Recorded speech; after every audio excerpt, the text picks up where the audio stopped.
Բարև ձեզ հարցազրույցի տաղավարում այսօր զրուցելու եմ թուրքագետ պատմական գիտությունների թեկնածու Վարուժան Գեղամյանի հետ, շնորհակալ եմ հրավերս ընդունելու համար։ Պարոն Գեղամյան, այս օրերին, մասնավորապես այսօր Երևանում անցկացվում է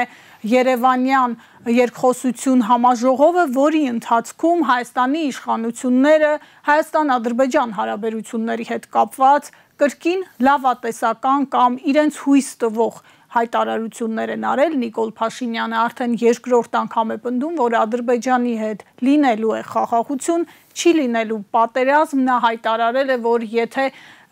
խաղաղության պայմանագիր կոչվածը հակասի Հայաստանի սահմանադրությանը, ինքը գնալու է սահմանադրության փոփոխության, իսկ բառացիորեն 5 օր առաջ, մայիսի 21-ին, Ադրբեջանի նախագահ Ալիևը բոլորովին այլ ազդակներ փոխանցեց ու խոսեց այսպես կոչված ադրբեջանցիների վերադարձի իրավունքի իրացման մասին, դա համարելով փաստացի նախապայման, այսպես կոչված խաղաղության պայմանագիրը ստորագրելու համար, այսինքն հայտարարեց, մինչև Հայաստանը չապահովի այդ իրավունքի իրացումը եւ երաշխիքներ չտա, չի լինի պայմանագիր։ Խնդրեմ մեկնաբանեք, վերլուծեք այս երկու հակադրությունները։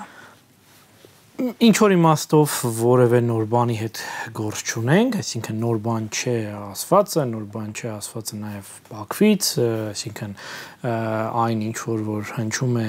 դե ֆակտո ղեկավարի կողմից Հայաստանի, այն ինչ որ հնչում է Ադրբեջանի նախագահի բերանից, այդ ամեն ինչը ամբողջությամբ տեղավորվում է այն նույն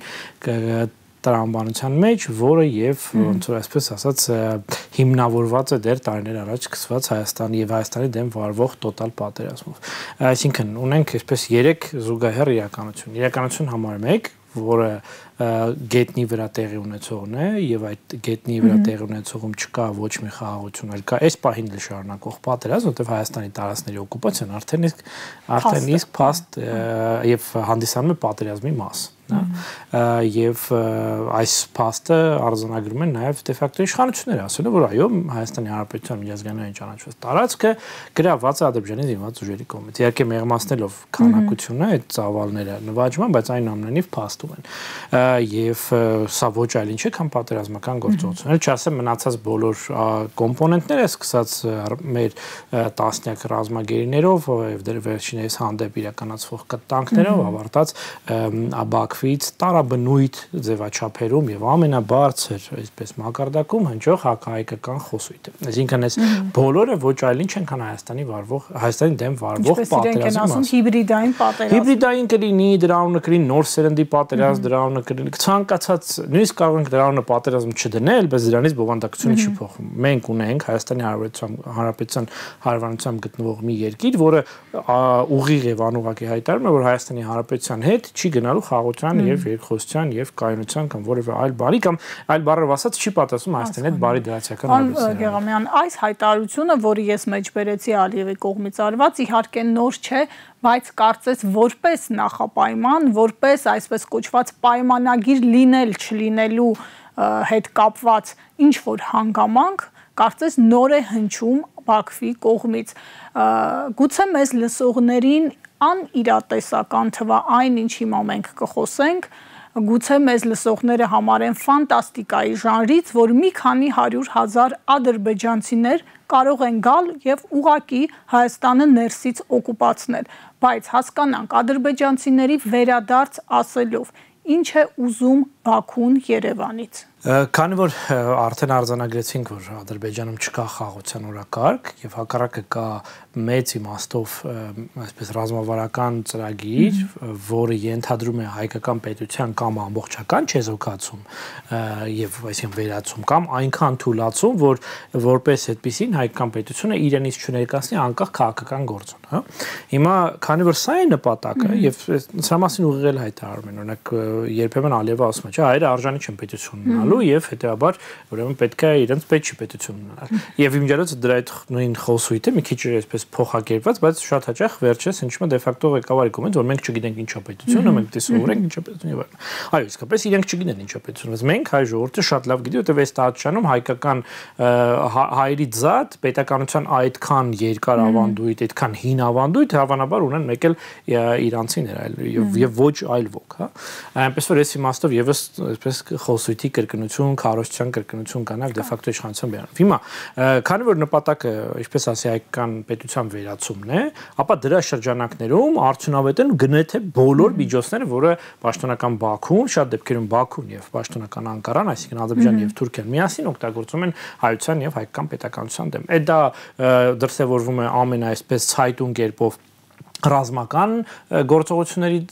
այսպես միջոցով օրինակ Սյունիքում, Վայոց ձորում, Գեղարքունիքի մարզում արդեն իսկ մեր շտակած օկուպացիաները, որ թուրքական, ադրբեջանական զորքերը փաստացի օկուպացրել են Հայաստանի Հանրապետության տարածքը։ Դա այդ այսպես ասած ամենավառ, ամենապարզ օրինակն է, կոպիտ օրինակն է, բայց դա չի նշանակում, որ դա միակ դրսևորումն է, կան նաև բազմաթիվ այլ քայլեր, որոնք առաջին հայացքից կարող է այդքան վտանգավոր չթվան, առաջին հայացքից նույնիսկ կարող է որպես այդպեսին բացասական չթվան եւ այլն, բայց իրականում բոլոր այդ գործողությունները կոչված են նպաստելու այն մեծ նպատակի իրականացման եւ դրանց շարքում ակնհայտորեն կարեւոր տեղ է զբաղեցնում այսպես կոչված ադրբեջանցիների վերադարձման ծրագիր։ Իրականում սակայն դա ոչ այլ ինչ է, քան այսօրվա Հայաստանի Հանրապետության տարածքում ստեղծել ադրբեջանական եւ ադրբեջանցիներով բնակեցված հենակետեր, այսինքն դրանք այսպես պիտի լինեն տարածքներ, որոնք որ ըստ էության լինել են ադրբեջանական ուղիղ կամ անուղղակի վերահսկողության ներքո, որոնք անհրաժեշտ պահին դառնալու են Հայաստանը ներսից պայթեցնող այսպես ռումբերը։ Մենք սա ոչ միայն այսպես տեսական վերլուծության արդյունքում ենք դուրս բերում կամ հետևելով ադրբեջանցիների տարաբնույթ քննարկումներին ենք սա դուրս բերում, այլև մենք որպես տարածաշրջանով եւ այս երկրներով եւ հայ-ադրբեջանական հայ-թուրքական հակամարտության զբաղողներ մենք ախր սա տեսել ենք օրինակ սրանից ընդամենը մոտ 100 տարի առաջ, այսինքն նույն բանը եղել է, երբ որ 1918-20 թվականներին Հայաստանի առաջին հանրապետության գոյության տարիներին ադրբեջանական այն ժամանակ եւ օսմանյան թուրքական կողմերը օգտագործում էին Հայաստանի տարածքում ապրող ադրբեջանցիներին եւ իրենց կոմպակտ բնակության վայրերը որպես խռովությունների ապստամբություն եւ Հայաստանը այսպես ներսից քայքայող յուրահատուկ այսպես գործիքներ, հա, եւ ասեմ որ այսօրվա Հայաստանի տարածքում որ մենք ունենք համեմատաբար կայուն խաղաղություն, դա այն բանի շնորհիվ է, այսինքն մեր գյուղերի միջև խաղաղ է, այդ այն բանի շնորհիվ որ 1918-20 թվականներին Հայաստանի առաջին հանրապետության ներկայացուցիչները, մեր փառապանծ գործիչները նաեւ այս ուղղությամբ են հետեւական աշխատանք տարել, եւ ոչ թե զգացել, այլ հատուկ օպերացիաներ են ղեկավարել, որպեսզի օրինակ Գեղարքունիքի այսօրվա Գեղարքունիքի մարզի արևելյան հատվածում այդ խռովությունները կասեցնեն։ Ընդ որում ինձ ասեմ որ բազմաթիվ փորձ են արել հանգստացնել ու հանդարտեցնել ու խաղաղության կոչանել իրոք համակեցություն ապավել, բայց տեսելով որ դա անհնար է, ստիպված դիմել են ռազմական ուժի։ Հիմա նույն բանը իրենք փորձում են անել։ Եվ երկրորդ այստեղ ուզում եմ շեշտել, որ սա միայն չի վերաբերում 1918-20 թվականին, նույնիսկ խորհրդային տարիներին, երբ որ խորհրդային պետությունը փորձում էր այդ այսպես ասած վերևից հանդարտեցնել կամ գոնե կոծկել արկա բոլոր հակամարտությունները, այդ թվում հայ-ադրբեջանական, հայ-թուրքական հակամարտությունը, նույնիսկ այդ ժամանակ այդ խաղաղ եւ բարեկամության ու եղբայրության տարիներին մենք ունենք ոչ թե 1-2, այլ հարյուրավոր փաստեր եւ հարյուրավոր օրինակներ, թե ոնց էր ադրբեջանական կողմը փորձում այդ հենակետները ամրացնել, այսինքն որտեղ որ կային ադրբեջանցիներ, նույնիսկ մի քանի 3-4 հոգի, արագ ասում են որ եկեք սան տան գյուղի կարգավիճակ, հետեւաբար հիմնեն կոլխոզ, սովխոզ, դա մտցնեն ինչ որ իրավական կարգավիճակ ունեցող բանի մեջ, հա, այսպես միավորի մեջ։ Եվ այո, աստիճանաբար օրինակ հետո ասել գիտեք ինչ կա, եկեք այդ այդտեղ գյուղը ադրբեջանաբնակա, եկեք տակ խորհրդային Ադրբեջանի կառավարման ներքո։ Ճիշտ օրինակ այդպես է եղել Տավուշի մարզում բազմաթիվ բնակավայրերի հետ, այն որոնք այսօր Ադրբեջանը փորձում է այո, որ դա Ադրբեջան է, այսինքն սա շատ հայտնի գործիք է տարածանում։ Իմ ջերդ այս նույն փորձը օրինակ Թուրքիան անում է հիմա Սիրիայում եւ Իրաքում։ Ճիշտ նույն բանը, այսինքն սա շատ հայտնի թուրքական տակտիկա է, առնվազն այս տարածաշրջանում հայտնի եւ միանգամայն օրինաչափ է իրենց տեսանկյունից, որ եթե դու իրենք նպատակ ունեն Հայաստանը վերացնել, իսկ ինչի՞ չպետք է անեն։ Իսկ որ այդ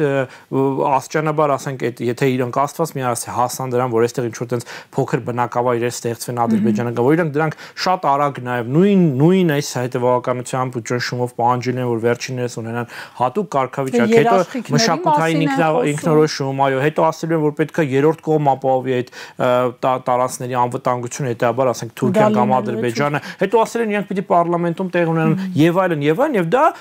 միջնաժամկետ հեռանկարով, չնայած այսօրվա իրադարձությունների արագությունը հուշում է, որ դա նույնիսկ կարող է միջնաժամկետում չէ, կարճաժամկետում տեղավորվի, դա դառնալու է Հայաստանը ներսից քայքայող գլխավոր գործիքներից մեկը, որը ես ես ուղղակի չեմ կարող նկարագրել, թե ինչ կարգի հետևանքներ կարող է ունենալ։ Գումարած դեմոգրաֆիական խնդիրները։ Չէ, ընդհանրապես դա արդեն որպես այդպիսի մեկ կայուն ինտեգրված միասնական Հայաստանի Հանրապետություն չի լինելու։ Պարոն Գեղամյան, այսինքն այստեղ մեզ լսողները պիտի շատ ուղիղ կերպով գիտակցեն, եթե Նիկոլ Փաշինյանը սկսեց խոսել համակեցության կանոնների, բարեկամության, միասին ապրելու, եթե հիշեցրեց խորհրդային տարիներին, թե ինչպես էին կողք կողքի ապրում հայերն ու ադրբեջանցիները, ուրեմն գործ ենք ունենալու այդ պահանջի կատարման հետ եւ գոնե մեկ ձեր նշած նմանատիպ ինչ որ օջախի ստեղծումը դա Հայաստանի ազգային անվտանգությանը սպառնալիք է լինելու ուղղակի։ Դա կենսական սպառնալիք է, այսինքն դա ոչ թե սպառնալիք է, որը խաթարելու է մեր այս կամ այն համակարգի աշխատանքը մասնակի, այլ դա մի սպառնալիք է, որն ամբողջությամբ հայկական պետականությունը դնելու է վերացման եզրին։ Եվ սա նորից եմ ասում, սա միակ գործիքը չէ, այս գործիքը գալիս է իշարես կամ միասին զուգահեռ այն մնացած գործիքները, որոնք կիրառվում են դիվանագիտական ճնշում, ռազմական նոր նվաճումներ, այսպես կոչված անկլավային պատերազմ, սահմանազավթման տարաբնույթ փորձեր, պարտադրանք, որ Հայաստանի Հանրապետությունը զինված ուժեր չունենա կամ ունենա շատ սակավ, այսպես կոչված Միջանցք եւ շարքը դուք կարող եք շարունակել, իրականում սրանք բոլորը այդ ամենասկզբում նշածս Ադրբեջանի վարած ամբողջական կամ այլ բառերով տոտալ պատերազմի տարբեր դրվագներն ու դրսևորումներն են։ Հիշատակեցիք զինված ուժերի հետ կապված Բաքվի պահանջը, այստեղ կխնդրեմ մի փոքր մանրամասնել, որովհետեւ այս օրերին նաեւ շատ բուրըն քննարկման ու քննադատության թիրախ է դարձել ԿՊԱ-ականների բերած նախագիծը, որով պարզապես առաջարկում են փողով ազատվել բանակից կամ ուղղակի սիմվոլիկ մեկ ամսյա ծառայություն իրականացնել, որի անունը ծառայություն դժվար է դնել, այդ նախագիծը այնքան խոցելի է, նույնիսկ Նիկոլ Փաշինյանի իշխանության մարդու իրավունքների պաշտպանն է այդ մասին արտահայտվել։ Սա ուղիղ կերպով Բաքվի պահանջի կատարման մեխանիզմ դիտարկենք։ Իհարկե։ Նայեք, կա Հայաստանի դեֆակտո իշխանությունների կողմից մենակ մեկ ծրագիր։ Այսինքն, եթե այսպես փորձենք տեղավորել այս ամենը ինչ-որ չափով նորմալ քաղաքականության տիրույթում, ապա պետք է ասենք, որ դեֆակտո իշխանությունների ամբողջ քաղաքական ծրագիրը հետևյալն է. ամեն գնով բայել իշխանություն։ Ցավոք սրտի այնպես է հիմա, մեզ համար եմ ասում ցավոք սրտի, ոչ իրենց համար, իրենց իշխանության լեգիտիմությունը Հայաստանի ժողովուրդը չի ապահովում, Հայաստանի ներսում չէ, չի հիմնված Հայաստանի ազգային շահերի վրա, առավելևս Հայաստանի իրավական փաստաթղթերի հիմքի վրա չէ։ Այն ամբողջությամբ հիմնված է Ադրբեջանի եւ Թուրքիայի ըստ էության տրված լեգիտիմության վրա։ Այսինքն այլ բառերով ասած, Հայաստանում դեֆակտո իշխանությունը պահպանվում է, քանի որ այդ իշխանության անուղակի սատարում են եւ կողմ են, որ այդպիսի իշխանություն Հայաստանում լինի, Ադրբեջանն ու Թուրքիան։ Սա նախ ինքնիշխանության կորստի այնպես հնարավոր ամենացայտուն դրսևորումն է։ Երկրորդ, սա ամբողջությամբ Ադրբեջանից եւ Թուրքիայից կախվածության ցայտուն դրսևորումն է։ Միջազգային ուշադրություն դարձեք ամեն անգամ, երբ որ կարևոր իրադարձություն է տեղի ունենում, դրանից առաջ օրինակ լինում է Հայաստանի դեֆակտո ղեկավարը եւ Թուրքիայի նախագահի հեռախոսազրույց։ Շատ տարօրինակ է, չէ՞, եթե հայ-թուրքական օրակարգ չկա։ Ինչ են այդ իրենք ասում են կա, իրենք ասում են կա։ Այսինքն Թուրքիայում ես պնդում եմ որպես մասնակից Հայաստանի եւ Ադրբեջանում եւ Թուրքիայում Հայաստանի վերաբերյալ չկա ոչ մի օրակարգ, բացի հայկական պետությունը թույլաtsնել այնքան, որ այն խոշոր հաշվով համարվի այլևս գոյություն չունեցող կամ լիարժեք գոյություն չունեցող լինի։ Եվ ասեմ, որ այստեղ փաստացի բոլոր մնացած քայլերը, որոնք դեֆակտո իշխանությունը իրականացնում է, կոչված է երկու բան անել. Ա. բավարարել Թուրքիային եւ Ադրբեջանին, որպես այդ լեգիտիմությունը շարունակվի, եւ երկրորդ, ոչ թե հասնել Հայաստանում սեփական ծրագրերի աջակցությանը, դա այսպես անիմաստ հանրության շրջանում է, խոշոր հաշվով անհնար է այնքան, որ դա բավարար լիներ քաղաքականություն միանձնյա վարելու, բայց հասնել նրան, որ ա. դաշտը լինի պարակտված, բ. հասնել նրան, որ հայ հասարակության ճնշող մեծամասնությունը չընկալի տեղի ունեցողը որպես ողբերգություն, սպառնալիք եւ չտեսնի, այսպես պատկերավոր ասած, տեսնի մենակ ծառերը դիմացի, բայց չիմանա հետևը անտառ կա թե չէ, հա, թե վերջանում են ծառերը։ Իրանցի օրինակն եք վերում, պատը տեսնի։ Այո, բայց չի, այսինքն իրան ասում են պատ կա հանգիստ տեղի, բայց չի ասում որ տա պատի հետևը մի հատ ամբողջ պետական մեքենա պատրաստվում է քո վրա հարձակման եւ երբ որ սկսի հարձակվել, այդ պատը ասենց մի հատ ոդկով քանդել է ու գա ընտանիքներով վերացնի, գրավի քո տունը, գրավի քո ամբողջ ստեղծածը, քո մշակույթից քեզ զրկի եւ այլն։ Այսինքն սա ոչ թե ինչ-որ հերավոր բառեր են, տենց պատկերավոր բաներ են, գիտեք, ես պայտակ երբ որ որ այսպես հարցազրույցների կամ այլ ձևաչափերով խոսում եմ սրա մասին, ինքս ինձ բռնացնում եմ մտքի վրա, որ երբ որ ես որպես գիտնական հետազոտող այս ամեն ինչի հետ աշխատում եմ, որ կարծում ես 100 տարվա առաջվա վաղեմության, 50 տարվա վաղեմության իրադարձությունները, դու մի բան, sense ոնց որ բան ես, չէ, կարողանում ես այդ դեպքերից քեզ հեռու պահել։ Հիմա ես նկարագրում եմ բաներ, որոնք որ կարող են տեղի ունենալ, եթե Հայաստանում դե ֆակտո իշխանությունը պահպանվի եւ դասագրքերում հենց այդպես են նկարագրելու։ Այսինքն սա բառից բուն իմաստով ամենահնարավոր վտանգավոր իրավիճակն է։ Դրա համար են այդպես փաթեթավորում ինչ որ նախագծերով, ցանկացած բան, այո։ Տեսեք, օրինակ, մենք Ադրբեջանի պահանջով չենք փոխում բանը, սահմանադրությունը, այլ որտեվ մեզ պետք է սահմանադրություն։ Ամբողջությամբ հիմնազուրկ պնդում, ամբողջությամբ կեղծիկ, ոչ թե հիմնա, այլ կեղծիկ է։ Եվ ընդհանրապես, ասենք, եթե նույնիսկ այս ամեն ինչը չլիներ, պատկերացնենք մի բան, որ թուրք-ադրբեջանական կենսական սպառնալիքը չկա, միևնույն է, մենք գործ ունենք դե ֆակտո իշխանության հետ, որը քանի տարի է անդադար բռնվում է ստի վրա, ասում է հետո խոստովանում ասում եմ, այդ հատուկ եմ սուտ ասել, որ եսի ինչ չլինի, ես չլինի։ Այսինքն մարդը, որը ես միշտ ասում եմ, որ մարդը, որը խաբել է, ասել է, որ Շուշիի համար մարտերը շարունակվեն, ու դրա պատճառով շարունակել են տղաներ զոհվել, բայց այդ ժամանակ արդեն մի քանի օր առնվազն քննարկվում էր այդ տարածքը Թուրքիային նվիրելու, մեր պատմական հայրենիքի այդ մասը Թուրքիային նվիրելու հարց, ու դա ստել բոլորին, ոնց կար այդ մարդը չստի այլ իրավիճակում։ Ունենայինք նույն իրավիճակը, չէր լինի այսքան զոհ։ Ճիշտ դրա մասին է խոսքը, այսինքն եթե մենք գործ ունենք մարդու հետ, մարդկանց խմբավորման հետ, որը պատրաստ է ստել, ապա ինչու՞ չի կարող ստել ավելի, այսպես ասած, մեղմ եւ ավելի բան պայմաններ։ Եթե փորձենք ամբողջացնել, պարոն Գեղամյան, Բաքվի պահանջները, այսինքն Հայաստանից իշխանությունը պահանջում է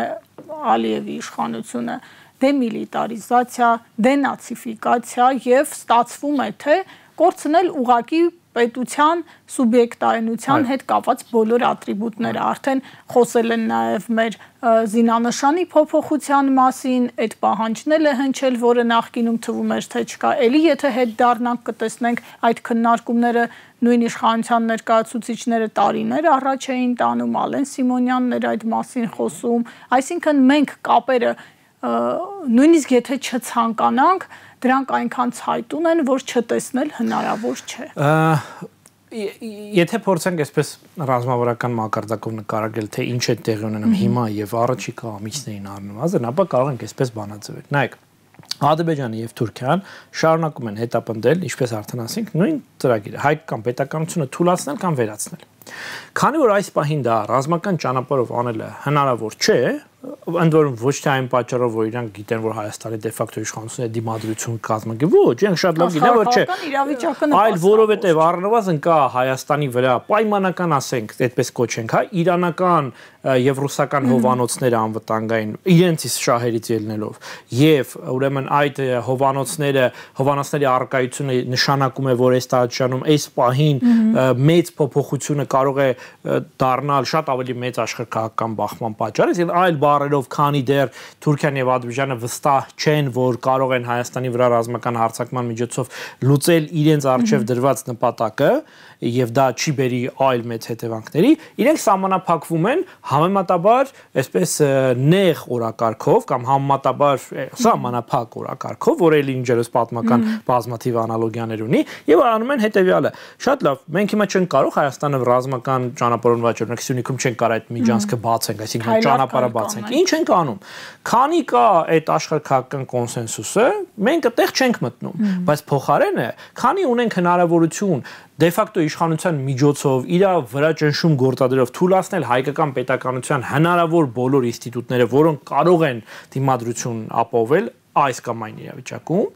քանի կարող ենք դա անել, դա անենք, որովհետև աշխարհ-քաղաքական իրավիճակը աշխարհից վրա ամենաանկայուն բանն է, այսինքն ինքը ամեն պահ կարող է փոխվել։ Եվ երբ որ աշխարհ-քաղաքական իրավիճակը այնպեսին լինի,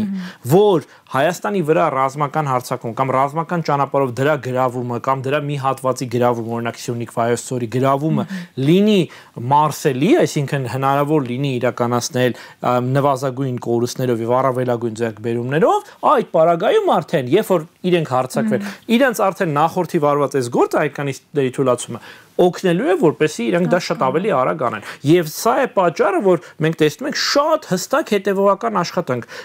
Ադրբեջանի, Թուրքիայի կողմից։ Եթե այս պահին չկա միջանցքը ռազմական մտնելու հնարավորություն, որտեղ Իրանը արձագանքելու է։ Շատ լավ, եկեք նենց անենք, որ վաղը, երբ որ այդ իրանական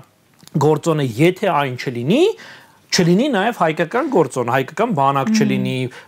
բանակը դեմորալիզացված լինի, հայկական քաղաքական ինստիտուտները դրան պատրաստ չլինեն, հասարակությունը քարոզչական համապատասխան աշխատանքի ազդեցության տակ, ուրեմն այսպես չի կարող բավականաչափ դիմադրություն ցաբել եւ այլն։ Այսինքն նորից նույն բանն է գնում, բայց ավելի նուրբ քայլ է։ Սա մենք շատ հաճախ ես երբ ուսանողներին օրինակ ներկայացնում, ասում սա բան է, փոքր քայլերի արվեստ է, հա, թուրքական։ Այսինքն մեծ քայլ, մեծ նպատակը մնում է, բայց այս ամբողջը չես կարող անել, փոքր քայլ արա, բայց մեկը առաջ գնա, առաջ։ Եվ խոսեցիք աշխարհաքաղաքական իրավիճակից, որը տարածաշրջանում այսօր որոշակիորեն կապում է Թուրքիայի ու Ադրբեջանի ձեռքերը, Ֆիդանի այցն է Մոսկվայում ընթանում այս օրերին եւ արդեն հայտարարվել է, որ Հարավային Կովկասի անվտանգության հետ կապված հարցերին եւս անդրադարձ լինելու է։ Մեզ համար կարևոր նշանակություն ունեցող դրվագ է, ինչ ակնկալել այդ քննարկումներից, նաև Լավրովն էր օրեր առաջ Երևանում, արդյոք ինչ որ կապ կարելի է տեսնել։ Իհարկե, այստեղ ամբողջությամբ պիտի սպեկուլյացիայի տիրույթ մտնենք, որովհետև տեղեկությունները շատ այսպես սակավ են եւ սուղ են, այո, եւ շատ հնարավորություն չունենք իմանալու օրակարգի բովանդակային մանրամասների վերաբերյալ ոնց որ չունենք բավարար տեղեկություններ եւ հիմքեր եւ ես ինքս հակված չեմ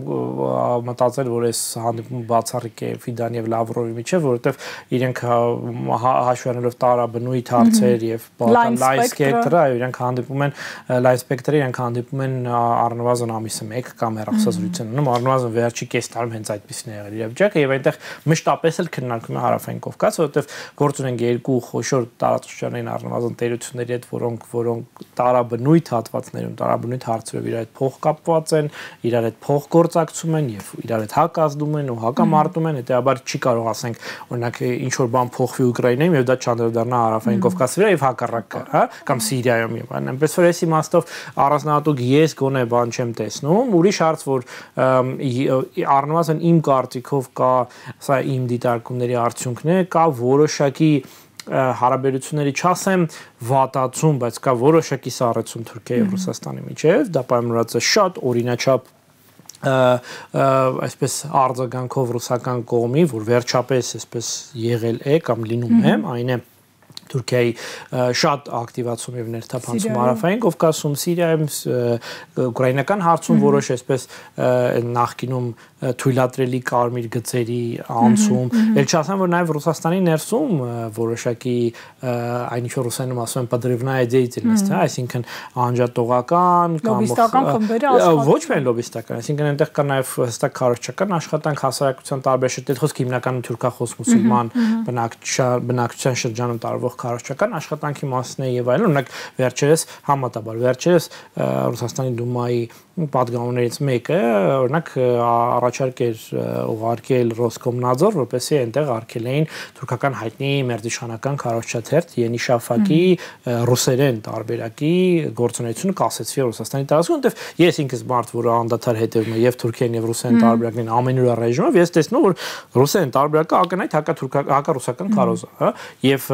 սա օրինակ եթե նախկինում տենց երկար շարունակվում են, հիմա օրինակ sense բաները սկսում են արձագանք ստանալ եւ եթե այս միտումը շարունակվի, ես մեծ հույս ունեմ, որ այդ միտումը կշարունակվի, որովհետեւ դա բխում է հենց ռուսական պետության շահերից, եթե այս միտումը շարունակվի, ապա մենք այդ սառեցման նոր այսպես հանգրվանները եւս տեսնենք։ Դա ի նպաստ այս դեպքում Հարավային Կովկասում թուրքական դիրքերի հնարավորինս նվազեցման կամ էլ ավելի չամրապնդման կաշխատի։ Գիտեք, էլի ես չեմ ուզում այդպեսի ձևակերպում տալ, որովհետև դա միանգամից քաղաքական տարաբնույթ շարժման եւ անիմաստ այսպես բանի առիթ է տալիս, հույսերի առիթ է տալիս, բայց եթե մենք խոսում ենք հայկական ինքնուրույն արտաքին քաղաքականության եւ հայանպաստ արտաքին քաղաքականության մասին, ապա պետք է այս իրողությունը եւ արկա այս միտումը, այսինքն որ ռուս-թուրքական հարաբերությունները նախկին ջերմությունը, նախկին այսպես փոխկապակցությունը չեն ունենալու կամ չունեն արդեն, դա չես կարող հաշվի չառնել քո հաշվարկներում։ Այո, ես կարծում եմ, որ դա նաև որոշակի հնարավորություններ է ստեղծում մեր դիրքերի ամրապնդման համար, թուրքական վտանգի հակազդման համար, թուրքական վտանգի դեմ նաև յուրահատուկ այսպես առանց ձևավորելու համար, բայց այդ ամեն ինչը չի լինի առանց համապատասխան աշխատանքի, իսկ այս իշխանությունները դա չեն անի, որովհետև իրենք ըստ էության իրենց քարոզչա իրենց այդ ռետրոբանությամբ իրենց վարած քաղաքականությամբ ըստ էության պրո-թուրքական գծի մեջ են։ Էության մեջ մեկա, չէ, եթե դու անդադար թուրքական քարոզն ես կրկնում, եթե դու անդադար Թուրքիայի պահանջներն ես կատարում, եթե անդադար ասում ես, հա, ինքը ճիշտ է, եկեք մենք մտածենք այդ ոնց բավարարենք։ Եվ չես արձագանքում Ոչինչ չես անում դրա դիմաց, եւ ամենակարևորը դու խոստովանում ես, որ դու նաեւ ունակ չես որևէ բան անելու, շարունակում ես պահել իշխանությունը ամեն գնով, այդ թվում նաեւ բռնությունների եւ ավտորիտար մեթոդների միջոցով, ապա այստեղ ակնկալել, որ դա ինչ որ փոփոխության հնարավորություն է կամ ասենց ասեմ, եթե պատկերավոր, հա, եթե վաղը Հայաստանի վրա, չգիտեմ, ինչ որ լույս իջնի եւ Աստված գա ասի, մենք ես ձեզ հետ եկեք ձեզ տանեմ ինչ որ տեղ, հա, այդ պարագայում էլ մեկը, այս դե ֆակտո իշխանությամբ մենք ոչ մի բան չենք կարող իրականացնել։ Եվ նշվածի համատեքստում Իրանը նորից խոսել էր Զանգեզուրի միջանց կոչվածի անթույլատրելիության մասին, աշխարհագրական տարածքի անփոփոխելիության մասին ու Լավրովի այցի ընթացքում էլ 3 գումարած 3 ձևաչափը շեշտադրվեց, որտեղ առանցքում տարածաշրջանի երկրներն են, Ռուսաստան, Թուրքիա, Իրան գումարած հարավկովկասյան երկրները։ Այս առումով այս շեշտադրումները եւ նորից Թեհրանից հնչող զգուշացումները էլի ինչ որ մի բանի դուռ են բացում։ Ես կարծում եմ, որ անդադար Իրանի կողմից կրկնելը միայն կոչված է նա, որ ցույց տան, որ իրանք հետևական են այս հարցում։ Այսինքն ոչինչ չի փոխվում։ Այսինքն բաց չեն թողում իրավիճակը։ Բացարձակ ավելին կա իմ տպավորությամբ կա նաև շատ հստակ այս գծի մեջ ուժեղացում դիրքորոշման, եւ սա էլ միանգամայն չափ է, որովհետև սա Հայաստանի մասին չի, իրենց համար դա առաջին հերթին իհարկե իրենց շահն է։ Իհարկե, այսինքն ամբողջությամբ իրանական շահն է, որը այս պարագայում գրեթե 100%-ով համակրվում է այդքան շահի հետ։ Դե որ մենք այստեղ ոչ միայն եղբայրական, հին ժողովուրդներ ենք, հարևաններ ենք եւ այլն, այստեղ մենք բարի բոլոր իմաստներով շահակից պետություններ ենք, հա, մեր շահը նույնն է այս հարցում, առնվազն այս հարցում եւ շատ այլ հարցերում։ Մենք հիմա հրատարակության ենք պատրաստել մի աշխատանք պրոֆեսոր Ռուբեն Մելքոնյանի հետ միասին Զանգեզուրի միջանցքի նվիրված, որը օրերս լույս կընծայվի, այդտեղ մենք նաև պատմական ցույց ենք տալիս այդ այսպես կոչված Զանգեզուրի միջանց ծրագրի նախորդ տարաբնույթ փուլերում տարբեր անունների տակ, բայց այնուամենայնիվ այո, փորձերը սկսած 20-րդ դարի սկզբից եւ դրանց հետ աշխատելու ընթացքում, երբ որ մենք նաև աշխատում ենք իրանական կողմի փաստաթղթերի, իրանական հետազոտողների եւ այլնի հետ եւ այդ շրջանի ականատեսների վկայության հետ այնքան հետաքրքիր ձևակերպումներ ենք գտել, որոնք շատ լավ պատկերը ցույց են տալիս եւ դրանցից ում երկուսը մեջ վերում։ Առաջինը, որ երբ որ դեռ 10-րդ դարում հələ կար դեռ ընթանում էր ռուս-իրանական պատերազմ հարավային Կովկասի համար, երբ որ Իրանը փորձում էր ետ վերցնել ուրեմն վերահսկողությունը Սյունիքի նկատմամբ, այդ ժամանակ ինչպես հայտնի հայկական պետականությունը ժամանակավորանկման մեջ էր, ռուսական կողմը ասում էր, որ ռուսական կողմի հրամանատարներից մեկը մյուսին նամակ գրելիս ասում էր, ոչ մի դեպքում չպետք է թույլ տալ, որ Մեղրին եւ Սյունիքը, ասում են Մեղրիի գավառը վերցնեն Իրանը հետ վերցնի, որովհետեւ դա դեպի Թավրիզի դուռն է, դա Թավրիզի դարպասն է։ Ոչինչ չի փոխվել այսօր էլ։ Այսինքն դու Իրանում շատ լավ հասկանում ես, որ Մեղրին, Սյունիքը դա Թավրիզ դեպի Իրանի խորքը գնացող ճանապարհի դարպասն է, այս պարագայում թուրքական շատ ավելի լուրջ իրական վտանգի համար։ Եվ երկրորդ օրինակը դա իհարկե այն փաստն է, որ շատ հաճախ իմ իրանցի գործընկերներն են կրկնում, ասում են դու պատկերացնում եք Իրանի հոգևոր առաջնորդը, որը հազվադեպ է խոսում եւ խոսում է շատ հստակ, շատ կարեւոր թեմաներով, վերջին 5 տարիների ընթացքում քանի անգամ են բացառապես այսպես կոչված միջանցքի թեմայով խոսք ասել։ Այսինքն դուք հասկացեք դրա կարեւորությունը իրանական պետության համար եւ բարեբախտաբար այո თუ իրանական պետությունում այդ իմ տպավորությամբ եւ իմ գործընկերներ իրանագետ դա էլ ապացուցում են շատ ավելի հիմնավոր գիտական կերպով Իրանում կա այս հարցում բացարձակ այսպես անկալելի դիրքորոշում, միանձնյա դիրքորոշում եւ բարեբախտաբար դա իմ կարծիքով Սյունիքի այս պայն անվտանգության թեւս համար 1-2 միակը չէ, բայց համար 1-2 երաշխիքներից մեկը։ Եվ վերջում պարոն Գեղամյան, դուք ասացիք, որ Թուրքիայում հայկական օրակարգ չկա, եթե մենք հետևենք Հայաստանի հետ քաղաքական օրակարգ չկա, այո, քաղաքական օրակարգ չկա, բայց եթե հետևենք մեր իշխանություններին, այն խանդավառությանը, որով Նիկոլ Փաշինյանը ամեն անգամ սեղմում է Էրդողանի ձեռքը, այն ժպիտը, այն խոնարհումը, այն նվաստացումը, որ մենք տեսնում ենք այդ ֆոտոներում ու կադրերում, նման պնդում միգուցեև չանենք։ Առնվազն Փաշինյանի իշխանությունը տպավորություն է, որ ինչ որ ակնկալիք ունի Էրդողանից, դուք արդեն խոսեցիք, որ իր իշխանության մնալու երաշխիքներն է տեսնում, բայց Թուրքիայում ինչպես են վերաբերում այս ամենին եւ ամենավերջին թարմ ու շատ մեծ համար տխրահռչակ կադրերը այնտեղ ինչպես մեկնաբանվեցին Ալբանիայում այդ հանդիպումների։ Դե եթե նայենք լուրջ քննարկում են եւ այլն, Հայաստանը ըստ էության բացակայում է, որովհետեւ շատ-շատերի համար վերլուծաբաններ, մեր իշխանական լրագրողներ եւ այլն իրենց ընկալման մեջ Հայաստանի հարցը լուծված է, այսինքն որովհետեւ Հայաստանում կա իշխանություն, որ ամբողջությամբ կատարում է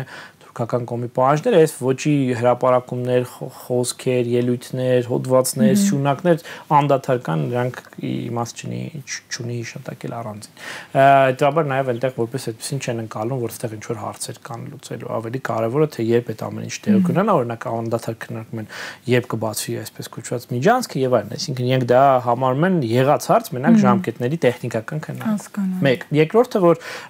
հանրային հասարակական տիրույթում այն մարդիկ, ովքեր հետևում են Հայաստանին, քննարկում են այս կամ այն իմաստով Հարավային Կովկասի անցուդարձը, իրենք վաղուց դա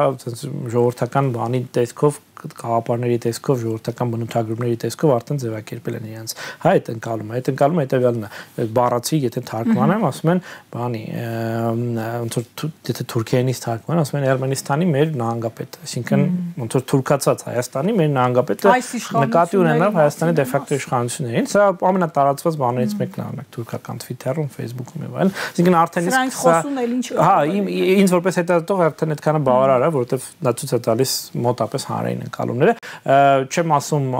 չունենք այս թեմայով մանրամասն բան սոցհարցում դեռևս, բայց շուտով կլինի եւ ընդ որում թուրքական այո, եւ կտեսնենք, որ մոտապես այդպես ընկալումները Հայաստանի շարունակում են ել բացասական, հետեւաբար նաեւ իր հետ վարվող նմանատիպ քաղաքականությունը օրինակելի եւ ճիշտ է։ Վերջին երրորդ բանը դուք ասեք, որ դուք հետևում եք Հայաստանի իշխանություններին, նրանք ամենից պիտի խորհրդան ոչ եւ ձեզ եւ մնացած բանը մի հետևեք Հայաստանի իշխանություններին, իրենց քարոզությունը, որովհետեւ այդ քարոզությունը ամբողջությամբ այս պարագայում հիմնված է կեղծիքի վրա, Թուրքիայում չկա Հայաստանի։ Պիտի հետևենք, որ բացահայտենք կեղծիքները, այդ թվում այս հարցը կարելի է, բայց հետևել պետք չի, սա այսպես վառախաղի տեսքով եմ ասում, դե ֆակտո իշխանությունների քարոզությունը ամբողջությամբ հիմնված է կեղծիքի վրա, այդ կեղծիքը սպասարկում են տասնյակ, եթե ոչ հարյուրավոր տարբեր լրագրողներ, հաղորդավարներ, քարոզիչներ, իբր փորձագետներ, վայ փորձագետներ, որոնք շատ հեշտ մի քանի օրից հերքելու են իրենց ասածը, մոռանալու են, ջնջելու են եւ գնալու են առաջ, հա։ Հետաբար մեր խնդիրն է հետևել մեր օրակարգին կամ ստեղծել մեր օրակարգը, իսկ այդ օրակարգում, այդ օրակարգի ստեղծման հիմքում պետք է լինի հետևյալ պարզ ճշմարտության, այսպես երկաթ բետոնյա արձանագրումը։ Թուրքիայում եւ Ադրբեջանում չկա նպատակ Հայաստանի հետ խաղաղության, համակեցության եւ դրա միակ պարտադրման ձևը մեր կողմից դա հայկական պետության աներևակայելի ուժեղացումն ու ռազմականացումն է, այլ ընտրանք դրան չկա, ոչ մի թուղթ, որը չի ստորագրվելու, բայց որևէ այլ բան, համատեղ սրճախմություն եւ այլն, գրքեր կարդալ եւ այլն, դա ոչինչ չի տալու, որևէ պարագայում։ Թուրքիայում ու Ադրբեջանում սպասում են հնարավորության աշխարհ քաղաքականապես իրականացնեն դա ամբողջությամբ, իսկ մինչ այդ դե ֆակտո իշխանություններին պարտադրանքների ձևով իրենք հասնում են հայկական պետության ներքին համակարգերի թուլացմանը, որը այդ աշխարհական համապատասխան իրավիճակում բերելու է շատ ավելի դյուրին կամ այսպես կարող ենք այս բaragam ասել նույնիսկ էժան Հայաստանի իրենց համար պակաս ծախսատար։ Շնորհակալ եմ վերլուծության համար, հարցազրույցին սպասեք վաղը։